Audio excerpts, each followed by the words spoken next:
So, hello there everyone and welcome, it is Niran here, and today it is time for me to bring you an F1 trailer breakdown for 2018's game. Today, basically, Codemasters released a little bit of a trailer about career mode mostly, and making headlines and stuff, and all the new features in that game, showing off some gameplay. I'm going to be basically doing a breakdown of the trailer, giving you my ideas and opinions as to how things have changed. If you've gone to enjoy the video, slap a like on it, subscribe if you're new to the channel. The original trailer is down in the description if you want to go and watch it, because this isn't going to have the audio from it, this is just going to be me talking over it. You can see in the background here, game director Lee Mathers obviously talking about it and giving a voiceover, whilst at Silverstone, that's obviously the Grand Prix for this weekend. It's episode 1 of the development diaries, or dev diaries, so hopefully you'll be seeing one of these at every single Grand Prix and at the location for that Grand Prix. As I mentioned, this is completely all about career mode. There's no online news yet, though hopefully we'll be getting some. There is also, as you can see, some gameplay, though, in the background of this trailer, and I'll also be showing some more at the end whilst I'm giving my opinions on this one. The first major thing here, as you can see, is the paddock for the first round of the season in Melbourne, and it looks sick, just aesthetically. You actually get to move around the paddock, not like free roam, but you get different scenarios in different areas of the paddock, and it's obviously reminiscent of 2010 and 2011, but it is so much better and looks a lot more in depth. So if we move the trailer on again, you can see here on the right hand side we have our agent. On the left hand side, as you could see there a moment ago, you had this girl here. I think her name is Claire. She's basically the one that will interview you. So if you didn't know, if you're living under a rock, F1 2018's career mode is going to feature timed questions which basically determine different paths in your career. So the one on the left hand side there was the one who's going to be asking you those questions at various times in the weekend. And you can see here in the background, I've stopped it once again, you have a time limit, and as you can see it's only I think 10 seconds,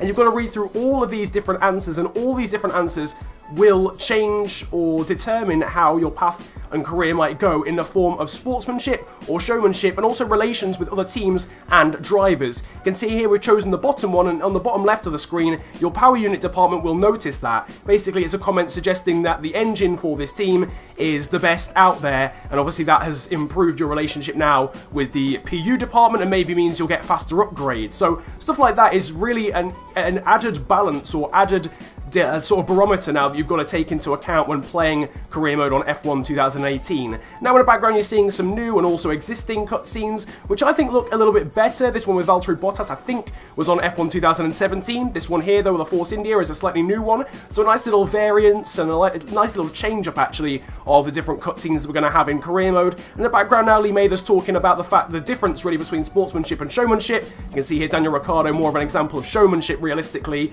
And now back to the questions. Claire here asking us about Nico Hülkenberg, and down at the bottom our showmanship has increased. Now basically what this does is it determines how your relations are with different teams. Certain teams like someone who's more of a sportsman, but other teams such as Red Bull prefer more of the showman type, the Max Verstappen or Daniel Ricciardo. So it improves your relations or decreases your relations with certain teams, and also maybe your own team as well. Your own team might not be a fan of the way you're answering questions. Now there's several different locations for where you can be interviewed, as you can see here, including a new location which is the Weighbridge. Just thought I'd show that off, or stop this one to see all the drivers walking through. It's not something that's been featured in F1 games before, but that is another location where you can be interviewed.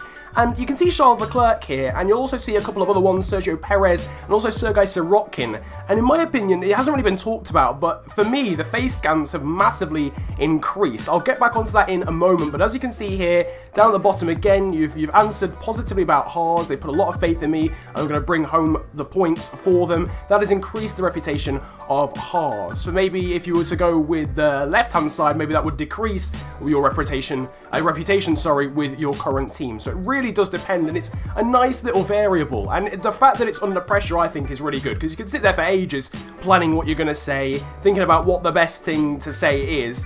But it's nice that you have to do it under pressure. It can really change things within your career mode save. And it means that I think every career mode is going to be slightly different, which is nice to see. Getting on to the face scans that I was talking about a moment ago, you saw Sergio Perez here, but more of a sort of better example, I guess, is Sergei Sorokin. You can see his entire face here. In my opinion, that looks a lot better than the face scans that we had in 2017 and obviously 2016 beforehand. I think the face scans from before were a little bit cartoony. This looks a little bit better. You can't see them talking. The sort of the hand movements and talking and stuff did look a little bit cartoony back in the day, so hopefully that's not the same now. Moving on though to contract negotiations, this is quite a big one in my opinion. I really like this one. Basically, you can now get contract perks. I don't know if this was the case last year. I didn't play enough of F1 2017, but you can go into seriously detailed contract negotiations with different teams. You can see the expected qualifying position, race position, team order, and team goal. You can actually change those, but they change the bar down on the right-hand side. Now, your value is where the team that you're negotiating with think you are. The bar is basically the level of negotiation you're putting forward onto the table. So if you want to add contract perks like race bonuses, upgrade speed, and better pit stop efficiency, that will increase the bar potentially above your value, and the team that you're negotiating with might not want to give you that contract. So again, another bit of balancing there, and it's nice to see the perks. I like that, especially with the pit stop efficiency one. That's quite an interesting one and quite a clever one to introduce, I think, into proceedings. Now, a little bit of confirmation here again in the background that you can now negotiate with teams a little bit easier and a little bit more readily in season. You could only do it, I think, at the end of last season, and the problem was it was a little bit difficult to start negotiating with different teams. A lot of different teams would just be like, no, I actually hate you, and you're never coming back. If you sign for Ferrari, for example, went to Red Bull and then tried to go back to Ferrari again, you just wouldn't be allowed to. That's a little bit more relaxed this year, and you can also do it now during the season. There was a little example of trying to get something with Renault, trying to get a negotiation done with Renault, and now with Haas, you can see the bar is far, far past the value, and hence the negotiations failed. So you've got to be quite savvy. You could probably nick quite good deals out of it. I don't think it's a situation of that bar will indicate whether they say yes or no. You could probably go just over the bar, get a slightly better deal, and they'd still accept you perhaps. Moving on though from contracts now to rivalries, another thing that was talked about in this trailer, and obviously you can now pick your own rival along with the rival that's set for you, which is your teammate. So here you can see the teammate for Haas is Romain Grosjean, but on the right hand side you can choose the likes of Ricciardo, Verstappen, Sainz, Hülkenberg, etc. And the level of those drivers determines how many points or how much reputation you gain from beating that rival. So for instance, if you were to beat Daniel Ricciardo in a Haas, that would gain you a ridiculous amount of reputation. I assume a decent amount of reputation with Red Bull as well, whereas if you were to choose Stoffel Van Dorn in a McLaren that you should be beating anyway, your reputation won't go up that high. Again, some more new and slightly different cutscenes and graphical packs and stuff. Obviously we've now got the official graphics pack here for the new Liberty Media style F1 cutscenes and all that sort of stuff. In the background, really, Lee Mather's just talking about the cutscenes and trying to make sure that the game represents real-life F1 as much as possible. Big fan of some of these new things. I think there was one actually of the red arrows flying over at Silverstone.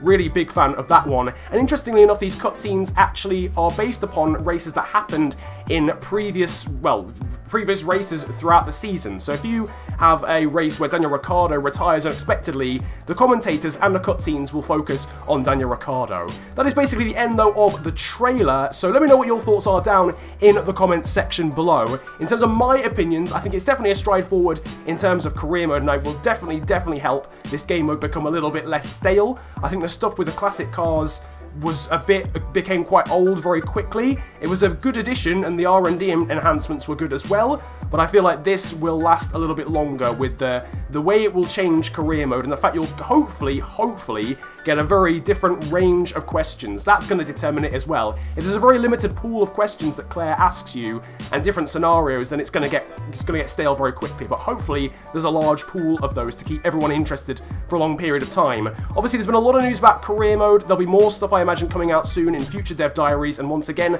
I'll be breaking down that news and trailers for you. Hopefully there's a bit more news about online soon as well, because that's an element of F1 2018 that has been neglected so far, and with the rise of esports interest from Codemasters and F1 and Liberty Media, hopefully they'll be putting some stuff forward to make sure that that side of the game is very good as well. That is it though from me. If you've liked this video, then well, slap a like on it and subscribe if you're new to the channel for more racing, F1 and other racing game content. And yeah, it's been a pleasure ranting at you guys today. Have a great day, enjoy yourselves, and goodbye. Hope